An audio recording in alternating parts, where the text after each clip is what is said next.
No se diga más. No se diga más. Por Top Latina.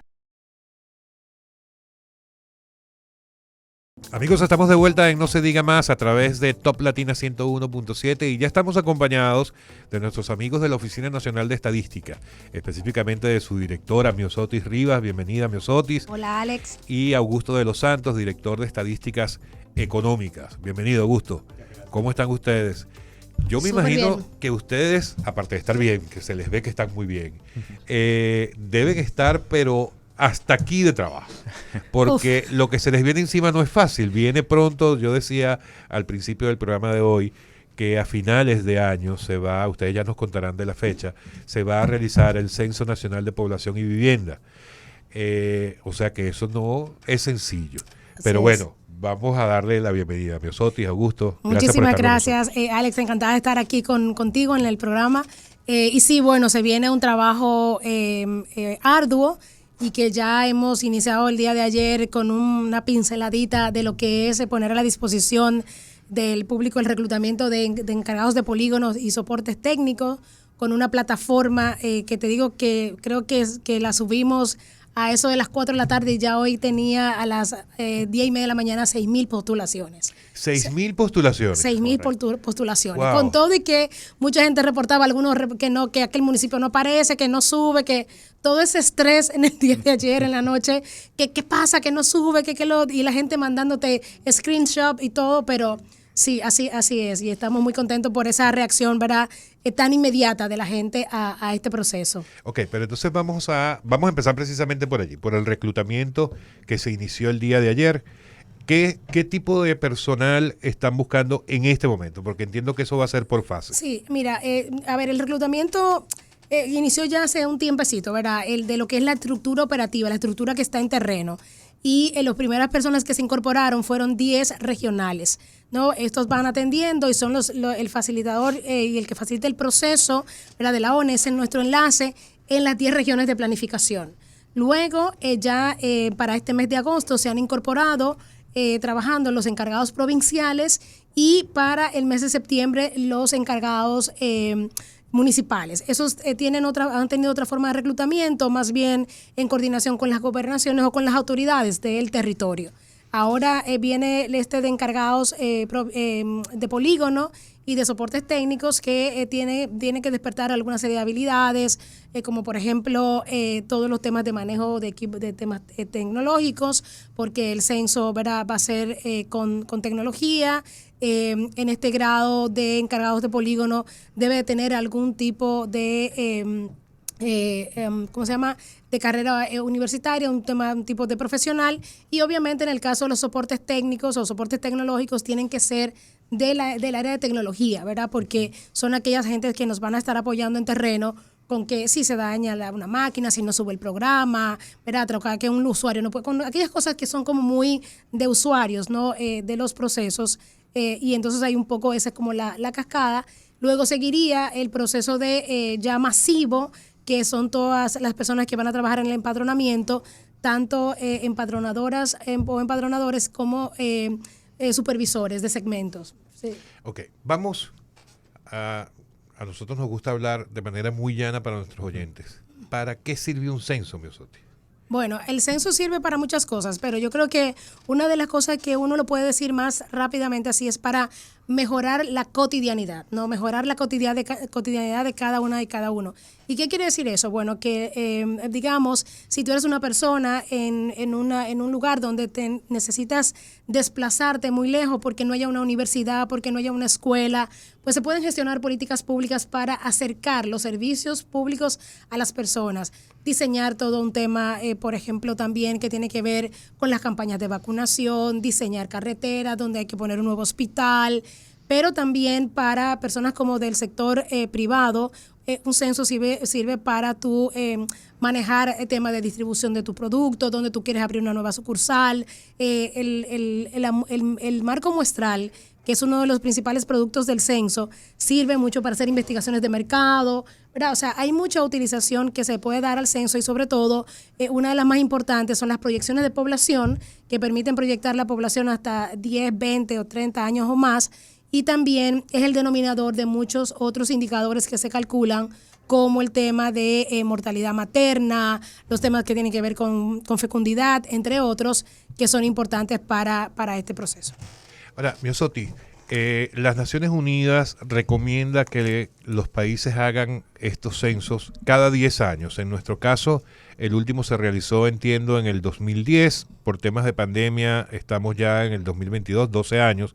Pero también entiendo, sáquenme ustedes de la duda si es así, que el anterior, el del 2010, tuvo muchas fallas, muchas debilidades. O sea que probablemente nosotros estemos hoy día trabajando en función de la data de hace casi que 22 años. Bueno, 12 años. Pero si ese último no funcionó muy bien... Bueno, pues no vayamos tampoco al tema. Exacto. Okay. Sí. Vamos a hablar del 2010 entonces. Bueno, con respecto al censo, a la ronda del censo 2010, pues en esencia las principales fallas fueron administrativas, porque en materia técnica pues tuvo una muy buena cobertura, una muy buena evaluación de la cobertura y de la calidad de la información. Sin embargo, se presentaron fallas en el proceso administrativo. Por eso aquel eslogan de nos pusieron a censar y no nos quieren pagar y demás. En esta ocasión estamos trabajando precisamente para evitar que nuevamente sucedan estos temas. Por eso esta herramienta tecnológica que permitirá primero tener todas las informaciones de las personas cruzadas con el padrón electoral, evitando los errores de nombre, los errores de digitación y los errores de detalles operativos. Luego, cruzada con muchísimas fuentes de información dentro de la administración pública, entre ellos el Ministerio de Administración Pública, que es el que rige la contratación de personal dentro del Estado. Entonces esto permitirá que todo el mundo pues cumpla con estos parámetros estandarizados de manera previa, de modo que se eviten tiempos administrativos que muchas veces son los que por lo cual tú terminas pagando fuera de fecha o terminas pagando tarde. Estamos trabajando muy de la mano con estas instituciones, incluso la Contraloría y demás, para asegurar que el proceso sea lo menos dificultoso posible, sino que las personas puedan tener el pago en un tiempo relativamente prudente y luego que termine el levantamiento de información. ¿Qué debemos saber nosotros, todos los que vivimos en República Dominicana, para efectos del censo? O sea, cuando se vaya a realizar, ¿qué debemos saber? ¿Cómo manejarnos? ¿Va a venir alguien a nuestra casa? ¿Va a venir a hablar con nosotros? ¿Cómo es este tema? Hablaba Miosotti hace un minuto de que esta vez vamos a usar tecnología. Sí. ¿Cómo va a funcionar todo esto? Sí, mira, bueno, una de las cosas también yo creo que es importante y por la cual tomamos la decisión de pasar de papel a tabletas, ¿verdad? A recopilación con dispositivos móviles, es porque una de las cosas que define la calidad de un censo es la oportunidad en la que está el dato, ¿verdad? Y aunque técnicamente el censo del 2010 fue un buen censo, ¿verdad? Luego tenemos el tema de que los datos no se entregaron oportunamente y eso es de las cosas que queremos mejorar. Para la población dominicana, comentarles que vamos a tener desde el 10 de noviembre al 23 personal debidamente identificado, ¿verdad? Con indumentaria de la Oficina Nacional de Estadística, inclusive con un gafete que va a tener un código QR para aquellas personas que quieran, ¿verdad? Y que necesiten probar como esa identificación de la persona, y esto conectado a una base de datos donde la persona podrá registrar si esa persona es cierta que es quien dice, si le toca ese lugar que se le ha asignado, ¿verdad? Y entonces esta persona va a llegar a tu hogar, va a tocar la puerta, pero no necesariamente debe entrar. Nosotros estamos también tratando de que, bueno, ya tenemos, ¿verdad? Contemplado que se respeten todos los protocolos de bioseguridad. Todavía la persona va a andar con una mascarilla y se hará el cuestionario, se le va a hacer a la persona que es jefatura del hogar, ¿verdad? Para esta persona y todos los miembros del hogar, ¿no? Entonces tiene que responder por ella misma, la persona, y por quienes pertenecen al hogar, que sean residentes habituales de ese hogar, es decir, que por lo menos estén residiendo por los próximos 6 meses, tengan una permanencia en esa vivienda. O sea, que no tiene que estar toda la familia, o sea, no es que un día tienen que declarar toque de queda para que todo el mundo esté en su casa respondiendo. No. Ok, vamos a empezar a hablar un poco de detalle. ¿Para qué sirve un censo? Nosotros normalmente, o el común de las personas, solemos pensar en el censo en la cantidad total, en este caso de dominicanos, ¿verdad? Uh-huh. Cada vez que alguien habla, ¿no? Porque en República Dominicana somos 10 millones. 10 millones, somos 10 millones, somos 9 millones, pero ¿qué otro dato se puede conocer después que se hace un censo? Y por cierto, somos 10 millones.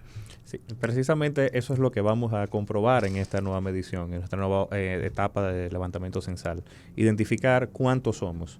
Pero con el censo se levantan otras informaciones de valor, como dónde estamos.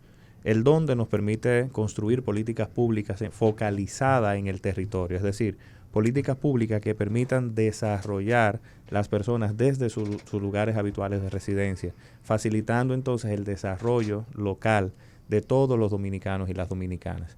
Adicionalmente, nos responde a las características fundamentales de vivienda, cuál es la tenencia de bienes y servicios elementales, y con esta información pues también se destinan políticas públicas para apoyar a las personas que viven en las diversas comunidades. Nos permite también identificar elementos como vinculados al área económica, como temas de empleo, temas de ocupación, también elementos innovadores que incluimos en este censo, como el uso de tecnología de información y comunicación, el tema de discapacidad, también se está midiendo en esta nueva etapa, y un tema de percepción étnico-racial, que también es otra de las innovaciones que trae este décimo censo de población y vivienda. Sí. Y hay una cosa importante en lo que Augusto decía, esto de territorialización de la política pública, porque tanto las diputaciones como los recursos que se le asignan a los ayuntamientos está en función de la población a la que atiende, ¿verdad?, que reside. Entonces, imagínate tú, de 2010 para acá, 12 años, muchos ayuntamientos han crecido, ¿verdad? La población de muchos municipios ha crecido, otros han sido elevados a municipio o a paraje o tal, ¿verdad? Y por tanto, la población, los recursos, que es lo que se quejan más los alcaldes, ¿verdad? Y las alcaldesas, cuando llegan a la oficina, cuando nos encontramos en algunos espacios, de que están atendiendo a una población mucho más grande que la que tenían en el 2010. Entonces ya tú te imaginas recogida de basura, todo lo que eso implica, ¿verdad?, para la gestión de residuos sólidos y tal, con una población más grande que la que tú estás recibiendo recursos para poder atender. Correcto. Estamos conversando con Myosotis Rivas, directora de la Oficina Nacional de Estadística, ONE, y también con Augusto de los Santos, director de Estadísticas Económicas en No Se Diga Más. Pero adivinen quién llegó. Tú que me preguntabas, Augusto, llegó Karina. Karina, finalmente con nosotros, ¿estás allí? Hola, finalmente con ustedes, placer saludarlos. Augusto, en breve espero verte para darte un abrazo, y qué bueno que ustedes nos comparten todas estas informaciones preparándonos para lo que será el censo en nuestro país próximamente. Me gustaría saber si dentro de las preguntas, los cuestionamientos que estará realizando a la ciudadanía, también abordarán una parte relacionada con el género de las personas. Sabemos que ahora hay muchas variantes y no sé cómo desde la ONE piensan contemplar esta parte.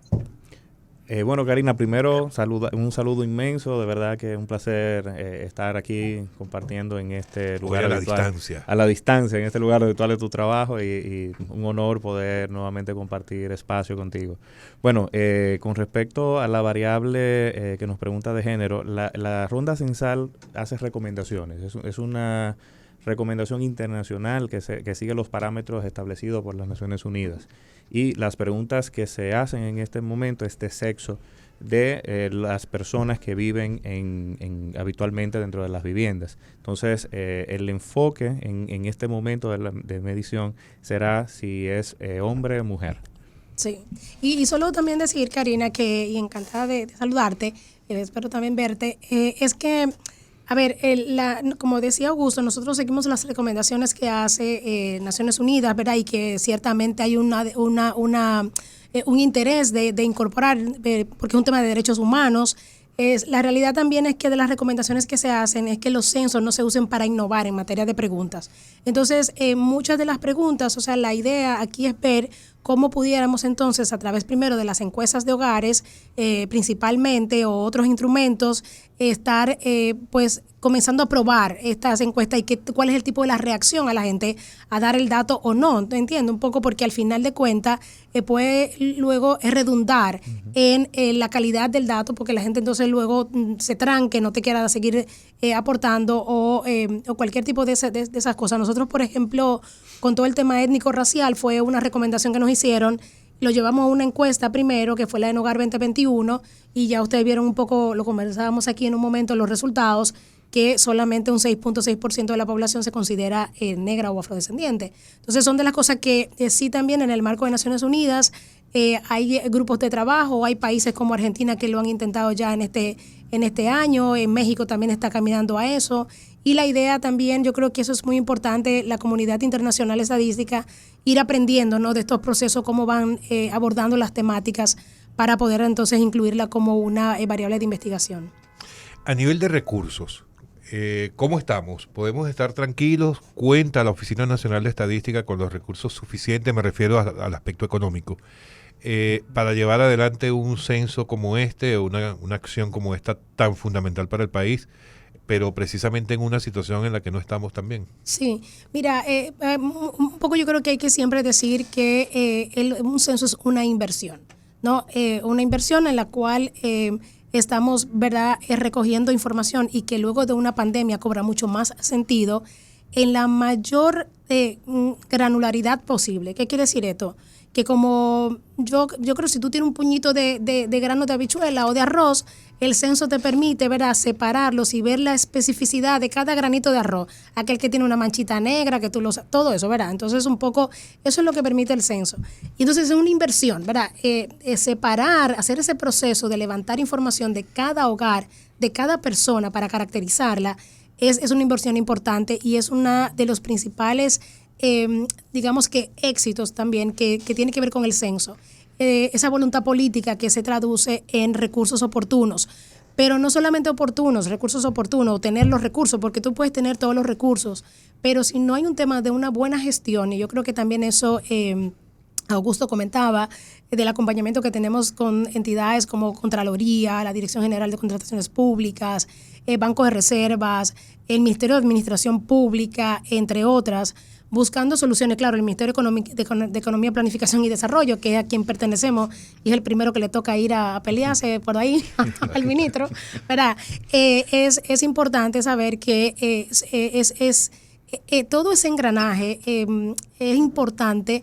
Y ya tenemos un decreto del año pasado, de septiembre del año pasado, en donde el señor presidente de la República declaraba como de alta prioridad el Censo Nacional de Población y Vivienda, ¿verdad? Este 10º censo, con una manera de mover la voluntad política alrededor del gobierno y que obviamente también alrededor de toda la sociedad, porque es un proyecto nación, ¿no? Es un proyecto país que lo lidera una oficina como la ONE, pero que requiere de todo el concurso de la población dominicana sin que la gente que reside en República Dominicana sin importar su nacionalidad. Nosotros casi nos toca hacer una pausa, pero antes de hacer esa pausa, quiero dejar una pregunta. ¿Cómo se miden las personas en estatus de vulnerabilidad que se encuentran en las calles de nuestro país? Eso espero que me lo respondas cuando regresemos aquí en No Se Diga Más. Amigos, estamos de vuelta en No Se Diga Más a través de Top Latina 101.7. Estamos con los amigos de la Oficina Nacional de Estadísticas ONE y Karina había dejado una pregunta en el aire para su directora, Miosotis Rivas, que es cómo se va o si se incluye dentro del censo a las personas con vulnerabilidad, a las personas de calle, en situación de calle. Sí, yo aunque le voy a pasar a Augusto para un poco profundizar, pero recordar que es un censo nacional de población y vivienda, ¿verdad? Y entonces realmente nosotros vamos y encuestamos hogares, ¿no? Ahí es la parte. Existen otros instrumentos, otras operaciones estadísticas que nos permiten entonces tal vez hacer una aproximación a este tipo de datos. Sí, sin embargo, a través del censo sí sale mucha información que nos permite conocer sobre la vulnerabilidad de las personas. De las personas. En materia de qué, de carencias y de los hogares, la vivienda. Y de las viviendas, en materia de las carencias de materiales para el hogar, las carencias de acceso a servicios públicos, también en materia de necesidades básicas insatisfechas, que hay diversas metodologías que se aprovechan el levantamiento censal para desarrollar esos índices de pobreza multidimensional. Asimismo, para fortalecer el marco de medición de la pobreza monetaria. O sea que tiene fines diversos, un censo de población, y te permite sobre todo pues construir para poder conocer la población vulnerable y la característica de esa población más vulnerable. Ya comentaste algunos detalles de eso, pero voy a insistir en el tema. Iba precisamente a preguntar por qué se llama censo de población y vivienda. ¿Qué se evalúa con respecto al tema vivienda?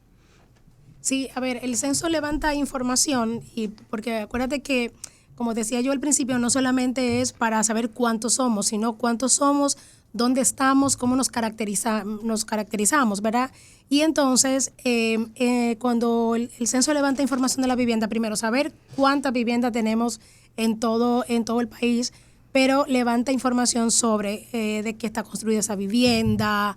Luego tú, como vamos a tener, y tenemos ya la cartografía totalmente digitalizada, vas a saber si esa vivienda queda alrededor de una cañada, porque todo eso se plasma, ¿verdad?, en el mapa y en la base de datos cartográfica. Se pregunta también, ¿verdad?, si la vivienda tiene alumbrado, si tiene agua, si existe agua dentro del hogar, porque entonces todo esto para la parte de diseño de acueductos, de alcantarillados, es muy importante. Se pregunta cómo la vivienda, cómo se hace la disposición de los residuos sólidos, y todo esto para ver, inclusive nos va a permitir levantar información de cuáles son los grados de infección, ¿verdad?, que puedes tener, y que es un tema de cómo ver la vulnerabilidad, no solamente en el sentido de que tú te fueras de un hogar, tú puedes estar en un hogar, ¿verdad?, en una vivienda, y esa vivienda estar en condiciones vulnerables dentro de esa vivienda, si cocinas con gas propano o cocinas con leña, no, todo eso te va a ir dando una realidad de cómo están también las viviendas y cómo entonces es cómo caracterizar esas viviendas en las que viven las personas. Muy bien.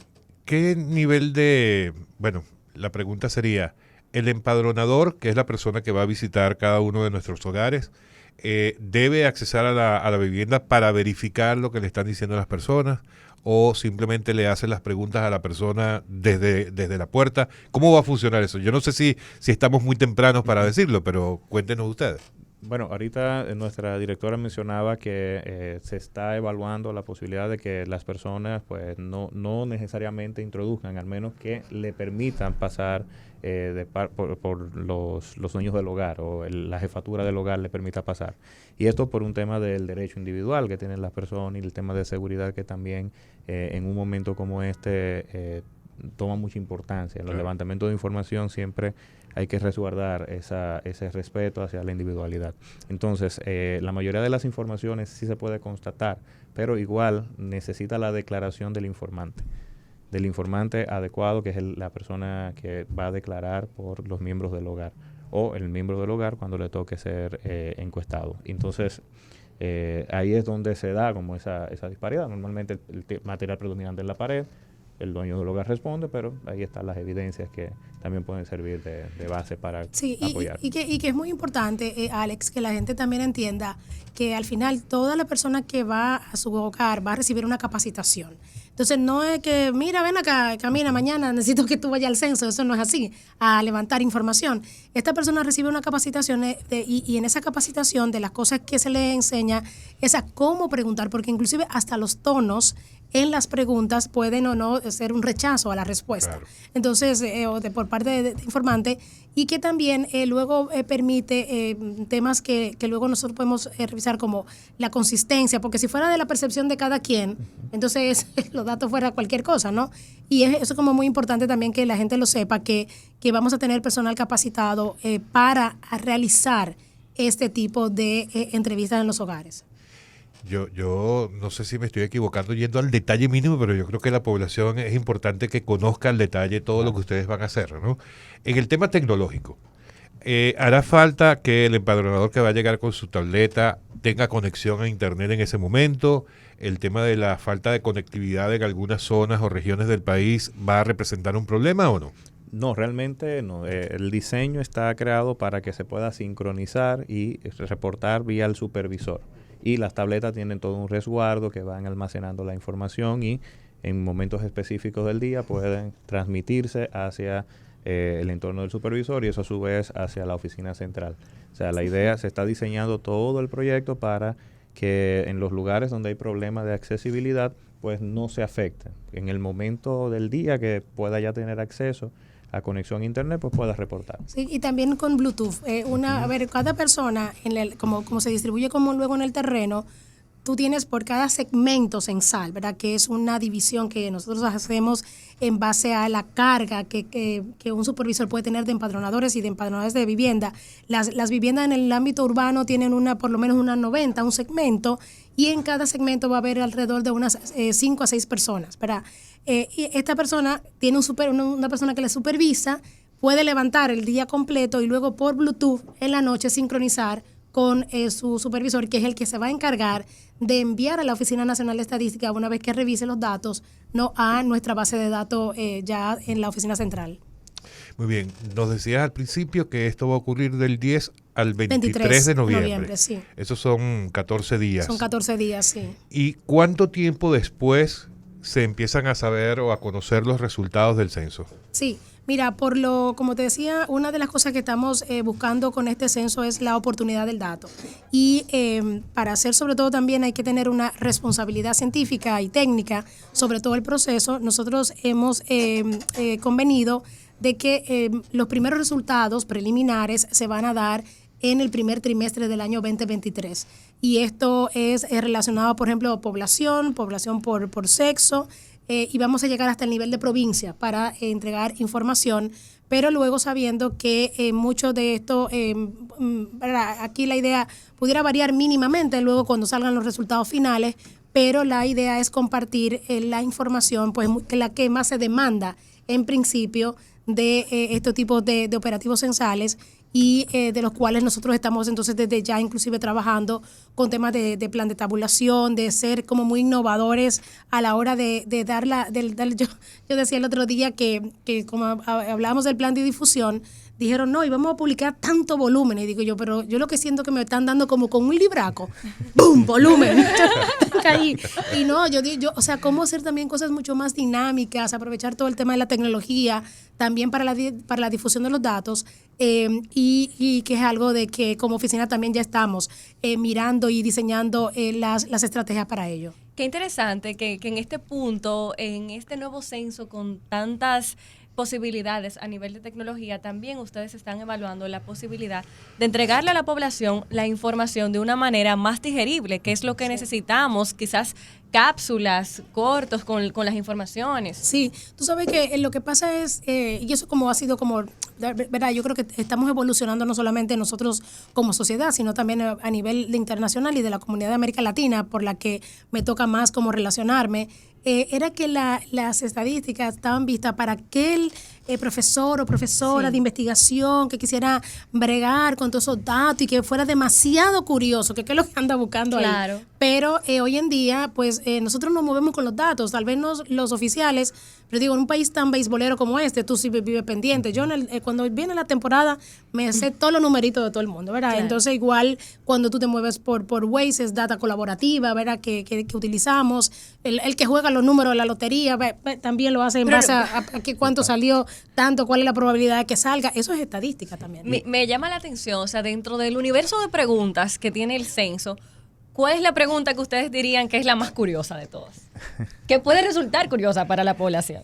Yo creo que va a ser la de la población, lo étnico-racial ahora mismo. Sí, la percepción étnico-racial. Porque es tu percepción, cómo te percibes. Entonces, si te percibes negro, afrodescendiente, indio.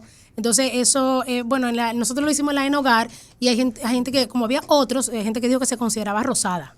¿No? Okay. Rosada. Rosada, okay. Sí, rosada, sí. Tú eres rosada, Karina. Yo podría ser rosadita. Sí. No rosada, rosadita. Rosadita. Aunque te veo como morada hoy. Sí. No, nada que ver. Bueno, pero la blusa es. La blusa.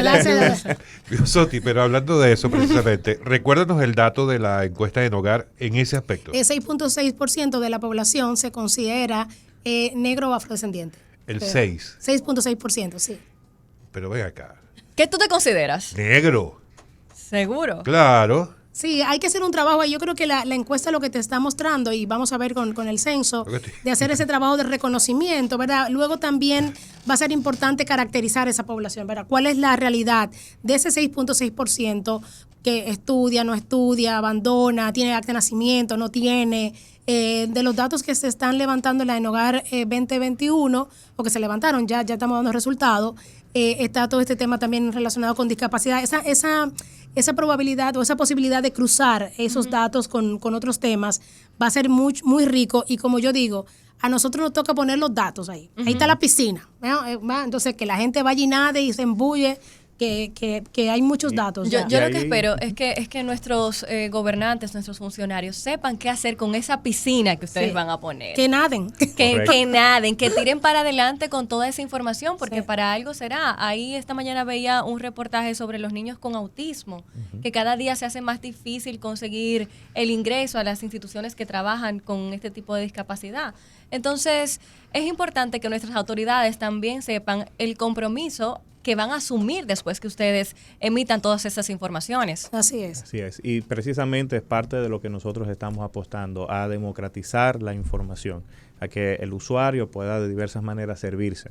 El usuario más especializado, el que quiere explotar base de datos, pues va a tener sus bases de datos para jugar con ella. El usuario menos especializado, pero que le interesa la data rápida y conocer los resultados, pues tendrá los paneles de interactivos para poder jugar con la data. Y el que es más tradicional, que también es importante, nosotros tenemos una publicación tradicional, uno de esos libracos, volumen, que tiene una demanda increíble. O sea, también todavía hay un grupo de usuarios que demandan este tipo de servicios y también tendrá la oportunidad de servirse. O sea, que es para que todo el que va a tomar decisiones tenga la manera de estadísticas con calidad oportuna y pueda utilizarla de la manera que trabaje. Sí, y tú sabes que ahora que tú hablas del tema de autismo, yo recibí el lunes bueno, ya no me acuerdo, el viernes, recibí a la Fundación Damas de Negro, que trabaja con este tema del autismo, y yo les decía a ellos que era muy importante, porque tenemos datos, ¿verdad? Y yo tengo un hashtag que se llama Tenemos Datos, usémoslos, porque la gente, lo más fácil es decir, no hay datos. Pero hurgarlos, trabajarlo, que yo creo que ese tema de cómo expandimos esta cultura estadística, porque no solamente es para tomar decisión, sino para el propio ejercicio de la ciudadanía. ¿Cómo yo puedo reclamar? O sea, viendo, a ver, los datos dicen que nada más un 3%, pero menciónalo, un dato tiene mucho poder, ¿no? Claro. Y creo que una de las cosas que aprendimos en un diplomado que estuvimos haciendo de comunicación gubernamental, cuando presentaba a Homero Figueroa, él decía, primero enganche y después te da el dato. Bueno, pues eso mismo es enganche y después del dato. Pero el dato está ahí, se puede utilizar. Y en el tema de discapacidad, nosotros hemos hecho un esfuerzo como Oficina Nacional de Estadística desde el año 2013 de ir levantando este tema de esta información. Y eso es una novedad del censo. Para el censo se va a hacer el tema de discapacidad y funcionamiento, como recomienda el Grupo Washington, que no solamente mira discapacidad física, sino también cuál es la accesibilidad. O sea, tú ves o utilizas lente o necesitas algún dispositivo para escuchar y aún con el dispositivo tienes alguna dificultad. Lo levantamos en la ENOGAR 2019, lo levantamos en la ENOGAR 2021 y ahora se va a toda la población en el censo, que va a ser un cúmulo también de información importante. Hay temas que la gente quiere que el censo también, yo creo que eso es importante comentarlo. La gente le quiere pedir de todo al censo, eso como los Reyes Magos, ¿no? Entonces usted hace su carta ahí, ray, aquí, ya y pa.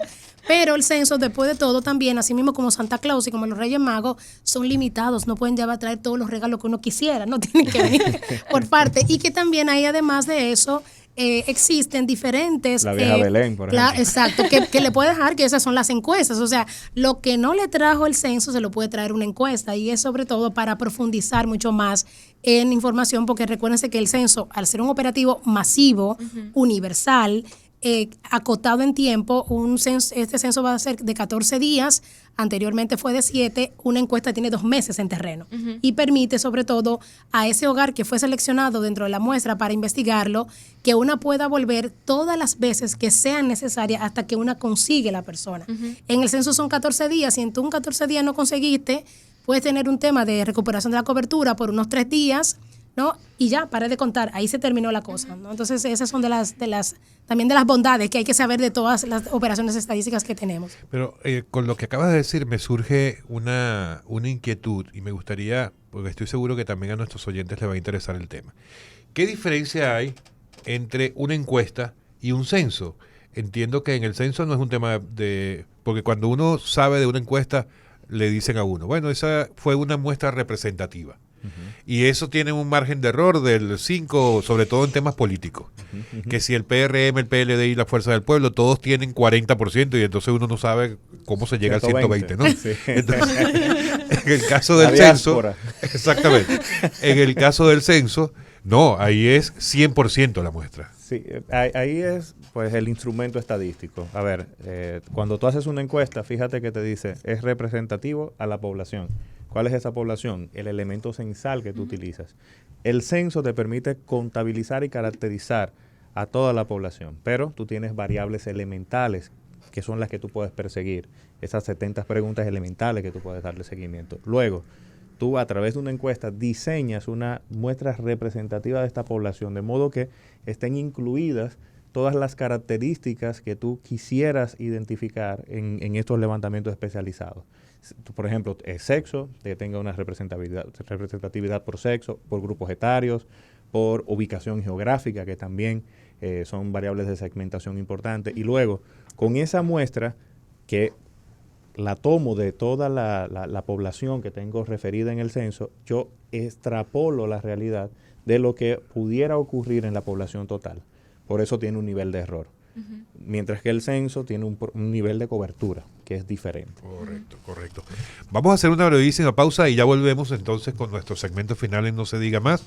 Este es un tema apasionante del que podríamos estar hablando muchísimo tiempo, pero bueno, como siempre el tiempo es limitado. Amigos, estamos en No se diga más a través de Top Latina 101.7. Estamos de vuelta en No se diga más a través de Top Latina 101.7, hoy acompañados de Miosotis Rivas, directora de la Oficina Nacional de Estadísticas ONE, y Augusto de los Santos, director de Estadísticas Económicas.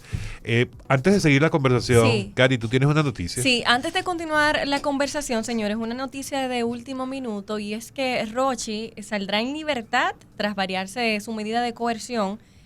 Sabemos que él estuvo vinculado a un caso de abuso sexual de una menor de edad y ya le han variado la medida de coerción, por lo que Rochi estará en libertad, entonces. Saliendo en libertad.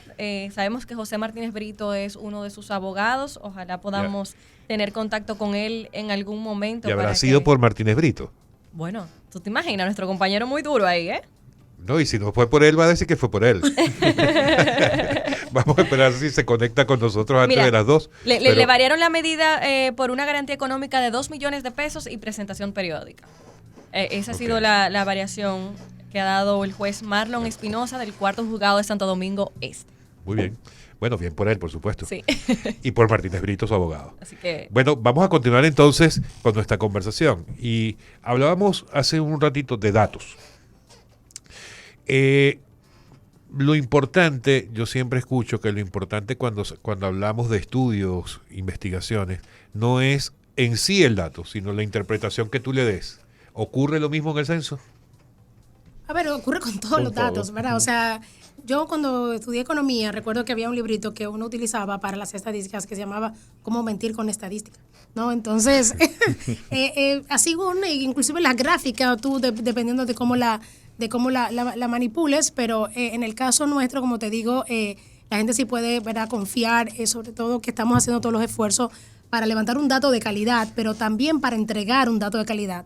Por eso el tema de la prisa en la que la gente quisiera que se le dieran los datos, pues sacrificaría de alguna manera la calidad, y eso no deberíamos de hacerlo. Sí estamos haciendo como estos esfuerzos de tener las tecnologías, de ver el tema de procesamiento.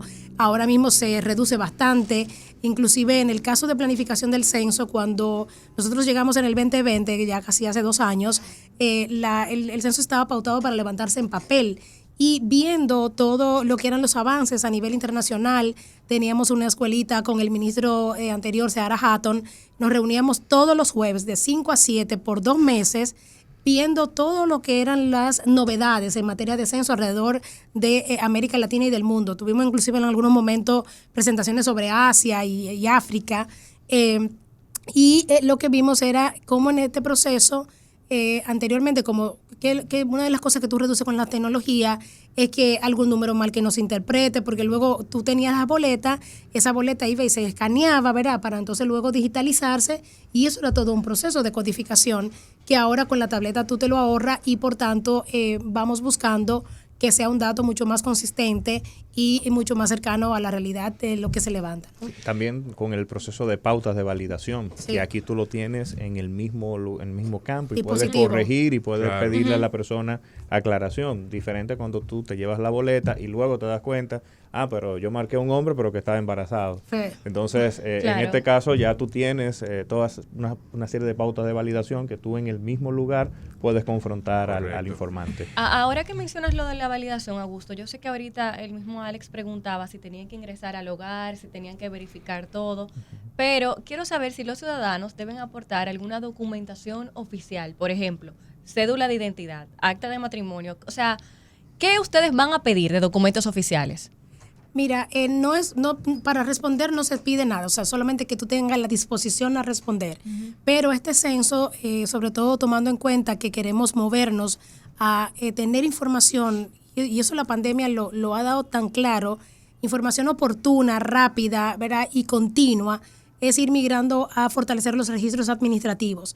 Y ahí la cédula es un elemento bastante importante. Entonces, nosotros vamos a preguntar si la persona lo quiere dar, pues lo puede hacer este número único de identidad que también se llama, porque ya para algunos niños y niñas ya tienen desde, ¿verdad?, de que nacen, con la idea de que pudiéramos, y eso sería hacia donde queremos tener como un censo vivo, que al final de cuentas todo este tipo de información de la población, de cuántos nacen, cuántos mueren, sea como continuamente, ¿verdad? En tiempo real, como dicen ahora, ¿verdad? Que se vaya actualizando, pero así como que ese niño o esa niña que nace hoy, que tú pudieras hacerle ese tracking a lo largo de la vida, ¿no? Desde que entra a la escuela, cuáles son las vacunas que está recibiendo, ¿verdad? Ya se graduó y tal, que puedas toda esa información, pues sí, tenerla mucho más pertinente y que al final los censos vayan reduciéndose, ¿no? En materia de lo que las preguntas que tú tienes que recoger a través de un censo. Hoy tenemos un censo de 69, 70 preguntas porque es demasiado lo que tienes que ir a buscar, ¿no? Porque no hay otra forma de colectar esa información, sobre todo a nivel de territorios, ¿no? Tú podías tener algunas informaciones cuando hablamos, por ejemplo, de temas económicos o en temas inclusive ahora mismo con vacúnate, tú puedes tener población que se ha vacunado, pero cuando tú quieres inclusive caracterizar esa población en otra etapa de su vida que no es la de que a veces vacunado, ¿cuánta vacuna en total ha recibido? ¿Quién tiene, cómo se llama, la fiebre amarilla que se está pidiendo ahora que la gente también se la ponga? No, ahora mismo con el registro de vacunate no te da para ver si la gente tiene otras vacunas, cuántas. Y ese seguimiento es así, ¿no? Y también el tema de las poblaciones muy pequeñas. Ahorita hablamos de los casos de autismo. Sabemos, entonces, podemos tener un indicador de cuál es el porcentaje de personas que tienen o padecen en alguno de los miembros del hogar con esta enfermedad. Pero luego, ¿cómo tú le das seguimiento a esos miembros del hogar? Y cómo tú caracterizas las condiciones de vida que tienen los miembros de ese hogar. Que es tan importante porque ahí tú diseñas políticas públicas focalizadas, mucho más allá de pensar en macropolíticas, que es muchas veces como vemos las estadísticas, como a nivel macro. El censo te permite bajar a ese detalle y con ese detalle tú poder orientar mucho mejor hacia cuál es tu población objetivo. Miosote, en el seguimiento constante que nos comentabas ahora que le han estado dando a otros países en estos últimos 2 años, ¿ya han identificado ya algún país que después de la pandemia ha procedido a hacer su censo? ¿Ya hay experiencias en las que ustedes puedan tomar como referencia? Sí, mira, bueno, una de las primeras referencias que el censo le agarró, la pandemia le agarró haciendo el censo, fue México. México había comenzado en marzo y logró terminar, ¿verdad? Y todo ese proceso. Pero ya nosotros hemos ido y hemos recibido acompañamiento de Costa Rica. Costa Rica recién está en su censo. Nuestro equipo de la Escuela Nacional de Estadística, que está con todo el tema de capacitación, tuvo la oportunidad de ir a Costa Rica y ver la experiencia de Costa Rica en un modelo híbrido, que también eso es algo interesante que vamos a hacer con el tema del censo, contribuyendo un poco a no tener tanto papel, ¿verdad? A nivel de manuales, todo va a estar, hay un híbrido entre capacitación que se da virtual, pero que se recibe también presencial, se reduce la impresión de materiales, También hemos estado recibiendo en el marco del sistema de la integración centroamericana, que ahora el país tiene la presidencia pro tempore. Hemos hecho diálogos e intercambios con un país como Panamá, que también en este año está realizando su Censo Nacional de Población y Vivienda. O sea que la mayoría, Argentina, hemos tenido también un diálogo con Argentina para todo el tema de cómo hizo la comunicación, y Argentina lo hizo ahora en el mes de mayo, de un día, es un censo de hecho, se hace en un día, y ahí entonces sí hemos estado como en intercambio también con Paraguay y otros países de América Latina que están también en este proceso. Mucho depende la similitud de un país con otro, depende también de que el censo sea de hecho o de derecho. Nosotros tenemos un censo de derecho, que entrevista a las personas en su red de incidencia habitual. Y en el caso, por ejemplo, en el censo de hecho, lo que hace un conteo de la persona independientemente de donde esté, ¿no? Entonces, esas son diferencias que aun cuando hay una metodología diferente para la forma en cómo se hace el censo, pues hay experiencias que sí se pueden compartir entre ambos. O sea que sí hemos estado como acompañando y recibiendo también apoyo de instituciones como el UNFPA, CELADE, el Instituto también Nacional de Chile, ¿no? que nos ha apoyado bastante en todo ese proceso. La comunidad internacional de estadística, y te lo digo desde que yo, como investigadora también en un momento, ha sido muy cercana siempre a buscar a la ONE y todo el trabajo, y es increíble la solidaridad que hay entre los países, entre las instituciones de estadística de los diferentes países de América Latina. Vamos saliendo un poco de la conversación, pues les quiero hacer una pregunta un poco más personal. Ustedes saben que cuando uno está en su rol profesional, uno siempre tiene como un sueño, una aspiración máxima. En mi caso, por ejemplo, trabajar al lado de Karina. Y ya se me cumplió, ¿verdad? En el caso de ustedes, el censo no es como que lo máximo que puede hacer alguien que trabaja en estadística. ¿Qué viene después? Bueno, yo creo que, yo llegué el 2020, ¿verdad? Y me tocó, yo creo que lo máximo que puede hacer una persona que trabaja yo que estoy dirigiendo la Oficina Nacional de Estadística, es darle cuenta a la gente que la ONE no es solo un censo. Eso es lo máximo que yo puedo hacer, que la gente vea que hay más allá del censo en todo lo que hacemos. Ya en las redes sociales que hemos abierto para el censo, ya la gente comienza a decir, por fin le van a dar cuarto a esa gente que lo único que hace es un censo cada 10 años. No, o sea, no, y la ENOGAR y los registros y el IPP y las estadísticas vitales y el acompañamiento de las instituciones, la ENAE, la capacitación de la gente, de las instituciones, fortalecimiento de capacidades, todo eso hacemos. Es para mí el sueño, como ahora mismo en ese puesto que estoy, es ver que la gente vea a la ONE más allá de un censo y la importancia que tiene una oficina como esta para las políticas públicas y el desarrollo del país, ¿no? Casi se nos está acabando el tiempo hoy, pero yo no quiero dejar de que ustedes mencionen las cuentas de redes sociales del censo, para que la gente desde ya vaya buscando información, familiarizándose con la idea de que vamos a tener un censo y todo eso. Entonces, si nos pueden compartir las redes sociales. Sí, bueno, mira, están también acabaditas de subir desde ayer las redes, y donde hemos colocado ya el tema de la página de reclutamiento, es Censos RD. Censos RD. Censos RD. Censos en plural. Censos RD. Sí, ahí pueden buscar información. Abajo ya hemos comenzado a colocar información, ¿verdad? Del censo, del reclutamiento. Tenemos, vamos a Instagram, Facebook, también una página web, YouTube, ¿no? La idea es de que la gente también comience, ¿verdad? De una manera colaborativa, pues, a dar cuenta de esto que está pasando, y también de recibir también todos los comentarios que sean necesarios por esa vía para siempre estar prestos a responder, ¿no? Conforme a lo que en nuestras funciones. Vamos a reiterar el llamado a todas las personas que pudieran estar interesadas en el reclutamiento que acaban de iniciar el día de ayer, para la gente, a dónde es que tienen que acudir para optar a alguna de estas posiciones. Sí, a través de nuestro enlace virtual reclutamiento.one.gov.do puede inscribirse. Ahí le va a pedir informaciones sobre ubicación geográfica, sobre su número de cédula, que es el ID de entrada, y algunas otras variables más para poder caracterizarle. Y con esta información, pues ya usted está en la tómbola para ser seleccionado en su localidad. Eso es un elemento importante. Las personas son seleccionadas en la localidad a la que pertenecen.